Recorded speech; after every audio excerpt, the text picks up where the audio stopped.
할렐루야. 주 예수님 은혜 안에서 평안하셨습니까?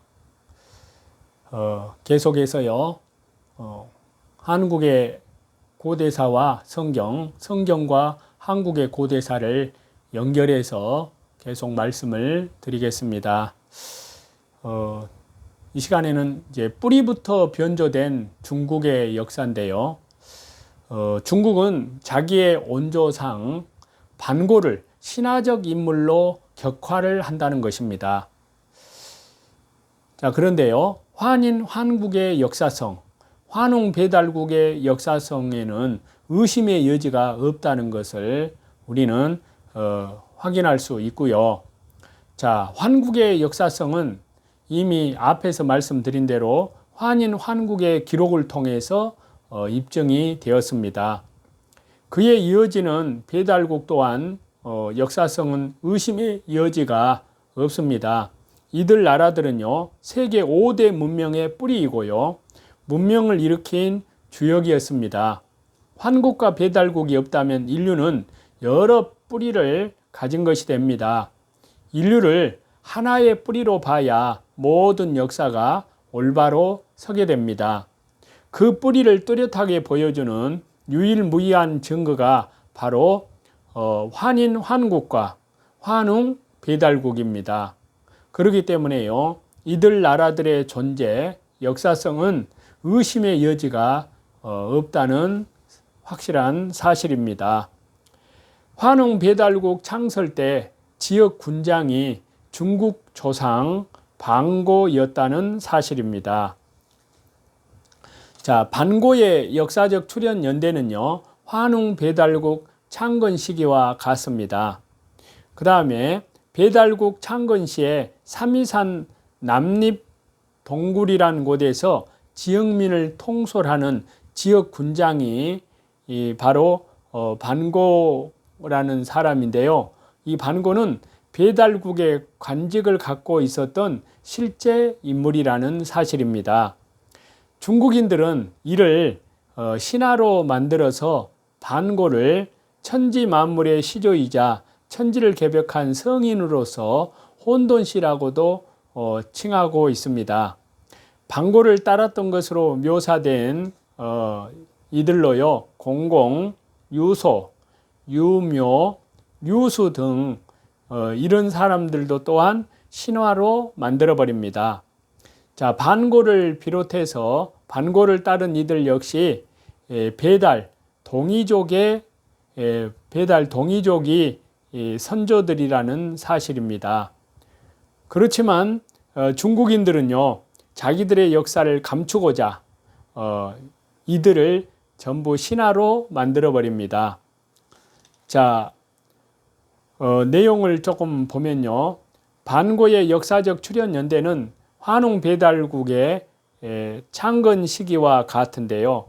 그때가 BC 3898년인데요. 자, 반고는 삼이산, 감숙성에 있는 산의 남림, 동굴에 이르러 임금이 되었는데요. 제견이라고 불렀고 이를 반고가한이라고 했습니다. 즉, 그 지역민을 통솔하고 지역 군장이 됐다는 말인데요. 가한이라는 명칭은 북방 고대 민족을 포함한 한민족, 고대 사여 추장이나 부족장, 왕을 일컫는 그런 용어로요, 반고가 배달 민족이었음이 확실시 됩니다. 이 반고는 환단 고기에는 서기 전, 그러니까 BC 3898년경이지만요, 중국 문헌에는 서기 전 BC 4257년으로 올려서 기록하는 오류를 범하고 있습니다.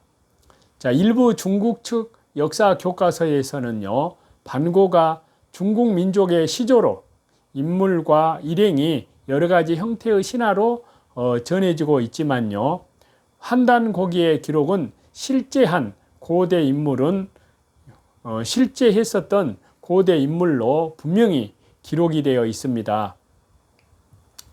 중국 측 사서에서는요, 천지 만물의 시조이자 천지를 개벽한 성인으로서 혼돈시라고 칭했습니다. 반고시 다음이 호영시, 다음이 유소시로 나오는데요. 반고는 배달국의 간직을 갖고 있었던 실제 인물이라는 사실입니다. 반고는 환국의 관리였다는 것이 상고사 연구가들의 일반적인 견해인데요. 도무지 중국의 역사 왜곡이 어디에서 어디까지인지 종잡을 수가 없을 그러한 지경에 이르고 있다는 기사인데요. 이것을 이제 이을령 중국의 시조 사망오제는 도둑질 당한 한민족의 선조 스카이데일리 2014년 1월 13일 기사 중에서 발췌를 한 내용입니다. 자, 이렇듯이요. 중국의 조상 반고는 환국의 관리였습니다. 그렇지만요, 그를 역사적 인물로 중국 조상으로 인정할 경우에 중국은 자국의 역사가 우리 민족 환인 환국의 통치 아래에서 시작되었고 동이 배달국의 휘하에서 시작되었음을 인정하는 것이 되어버립니다. 그래서 그들은 자기들의 조상 반고를 신하로 만들어버린 것입니다. 그 다음에 최초의 황제 헌원 역사를 왜곡을 합니다. 자, 본래 역사는 환웅 배달국 14대 환웅 치우 천황이 화화족의 나라를 정복하면서요, 화화족의 제후 중 하나인 헌원까지 굴복을 시켰습니다. 사마천은 이를 거짓으로 왜곡을 해서요, 헌원이 치우 천황을 잡아 죽였다고 그렇게 왜곡을 하게 됩니다. 자, 본래 역사는요, 치우 천황이 염제 신농시 나라와 헌원을 굴복을 시킵니다. 그 내용을 보면요, 중국 최초의 황제 헌원의 역사 왜곡은요, 환웅 배달국의 역사 중 BC 2707년에 즉위를 해서요, 109년간 배달국을 다스린 14대 좌우지 환웅천황, 즉 치우천황과의 관련하에서 자행이 되었습니다. 당시의 염제 신농시 나라, 중국 최초의 나라 하나라를 가리키는데요. 그 염제 신농시 나라의 8대 마지막 임금인 유망이 세태의 길을 걷자 치우천황은 서방으로 출정하여 모든 제후들을 정벌하고 유망의 수도를 함락시킵니다. 이때 유망의 제후로 있던 헌원이 치우천황의 입성 소식을 듣고요, 대신 천자가 되려는 야망을 품고 군사를 일으켜서 이에 대항해 옵니다. 그리하여 동방 고대사에서 저 유명한 탕록 대전투, 이것은 동방 최초의 국제 전쟁이라고 하는데요. 그 탕록 대전투가 벌어져서 10여 년간 무려 73회의 치열한 공방전이 오고 갑니다. 치우천황은 결국 대성을 거두고 헌원을 사로잡아 신하로 삼습니다. 중국인들이 동방 배달 민족을 동이라고 부른 것도요, 치우천황이 큰 활을 만들어서 쓴 이때부터입니다. 이후에 치우천황은 동방 무신의 시온이 되어서 수천 년 동안 동방의 조선족은 물론 한나라, 진나라의 백성들에게까지 유력적인 숭배와 추앙의 대상이 됩니다. 자, 여기에 관련된 내용을 이야기 중국사라는 책에서는요, 이렇게 기록을 하고 있는데요. 자, 그 내용을 보면요, 포악하기로 이름난 치우가 반란을 일으켰습니다. 치우는 싸움에 유리한 요괴스럽고 독특한 신체적 조건을 이용하며 황제를 괴롭히니까 처음에는 황제가 불리하여 탕록까지 후퇴하였습니다. 황제는 제후들의 군사와 연합을 하여서요, 탕록에서 치우와 결전을 벌였습니다. 치우는 짙은 안개를 일으켜서 황제의 군대를 어지럽히려고 하였지만요.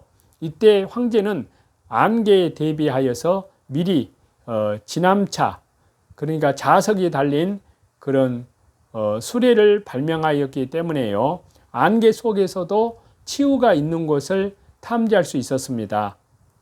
격전 끝에 황제의 연합군이 대승을 거두었고요. 치우는 사로잡혀 죽임을 당하였습니다. 자, 사마천은 이 같은 당시의 상황을요, 치우 장난, 즉 치우가 헌원에게 복종하지 않고 난을 일으켰다고 기록하고 있습니다.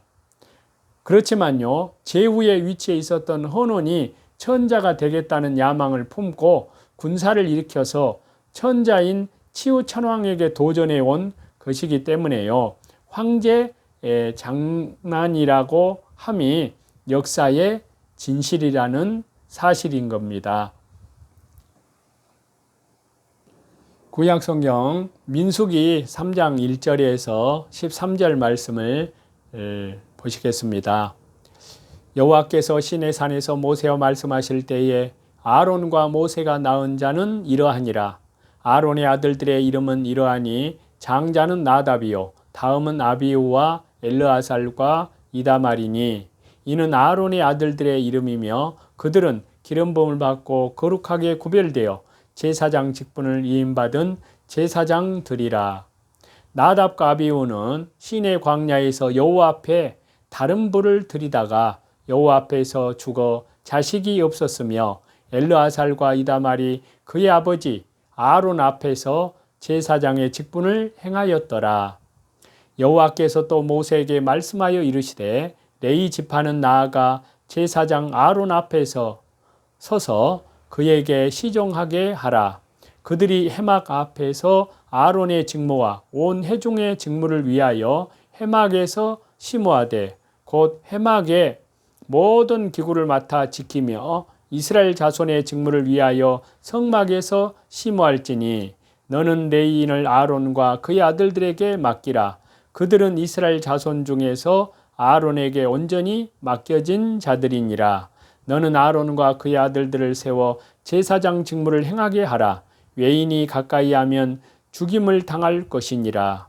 여호와께서 모세에게 말씀하여 이르시되 보라 내가 이스라엘 자손 중에서 레위인을 택하여 이스라엘 자손 중에 태를 열어 태어난 모든 자를 대신하게 하였은즉 레위인은 내 것이라. 처음 태어난 자는 다 내 것임은 내가 애굽 땅에서 그 처음 태어난 자를 다 죽이던 날에 이스라엘이 처음 태어난 자는 사람이나 짐승을 다 거룩하게 구별하였음이니 그들은 내 것이 될 것임이니라. 나는 여호와이니라. 아멘. 여기 말씀은요, 하나님께서 맡기신 직무를 주제로 하고 있는데요. 자, 아론과 그의 네 아들은 제사장으로 거룩하게 구별이 되었습니다. 그러나 나답과 아비후는요, 하나님께서 금지한 다른 불을 들이다가 죽게 되었는데요. 하나님께서는 아론과 두 아들의 사역을 도와서 해막의 모든 기구를 맡아 관리하도록 레위 사람들을 세우셨습니다. 하나님께서는 이스라엘의 모든 맏아들을 레위 사람이 대신하게 하셨는데요. 하나님께서는 처음 난 것은 모두 거룩하게 구별하여 주의 것으로 삼으셨습니다. 자, 하나님께서는 우리에게 직분을 맡기실 때 우리를 부르신 대로 맡기십니다. 주님의 부르심을 받은 사람은 주님의 소유가 되는데요. 그래서 직분을 맡은 사람은 주님의 거룩한 부르심을 기억하면서 순종과 충성으로 믿음으로 감당해야 하는데요. 저와 여러분, 우리는 주 예수님 그리스도의 은혜로 하나님의 소유가 되었고요. 거룩한 부르심을 받은 자들이라고 할 수 있습니다. 주님께서 부르신 일터와 또 사역에서 또 학교에서 가정에서 주님의 부르심에 따라 최선을 다하는 것입니다. 자, 하나님께서는 가정과 교회와 또 직장, 일터, 사업의 현장에 모든 삶의 영역에서요, 우리를 부르셨다는 사실을 우리는 믿습니다. 우리에게 또 저와 여러분에게 맡기신 직무가 무엇인지를 돌아보고요, 열매를 맺도록 더욱 하나님 말씀과 또 그 기도에 또 성령의 충만함으로 더욱 순종하는 그러한 성도들이 다 되시기를 우리 주 예수 그리스도 이름으로 간절히 축원합니다. 특별히 저와 여러분이 살고 있는 이 시대는 바로 요한계시록의 그 말씀이 이루어지는 그런 시대에 우리가 살고 있습니다. 그래서 이 시대를 잘 분별하고요, 하나님의 은혜 가운데에서 우리 주 예수 그리스도의 재림을 향하여서 특별히 요한계시록 13장에 기록되어 있는 세계 정부, 적그리스도 짐승 정부 시대에 그 시대가 다가오고 있기 때문에 정말 그 요한계시록의 그 말씀에 잘 깨어서 짐승의 표, 또 666 그런 것에 대한 것을 잘 시대의 흐름 속에서 잘 살펴야 될 줄로 압니다. 오늘 하루도 하나님 나라와 복음을 위해서 말씀과 기도로 또 밖으로는 이뤄진 영혼들에게 하나님 나라의 생명의 복음을 증거하시는 저와 여러분이 다 되시기를 우리 주 예수 그리스도 이름으로 간절히 축원합니다. 찬송 드리시겠습니다.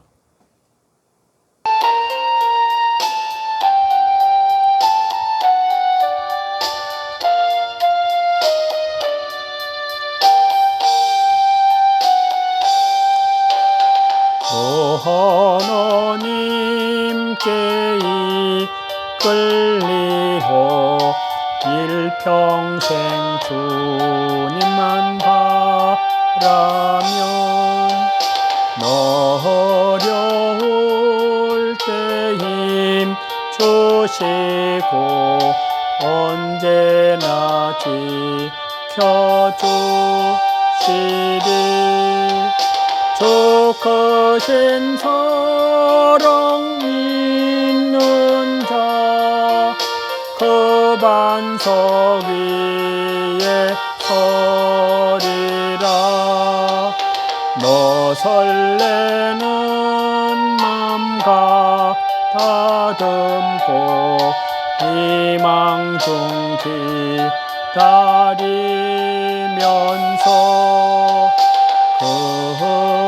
은혜로신 주의 뜻과 사랑에 만족하여라. 우리를 불러주신 주 마음에 소원하신다.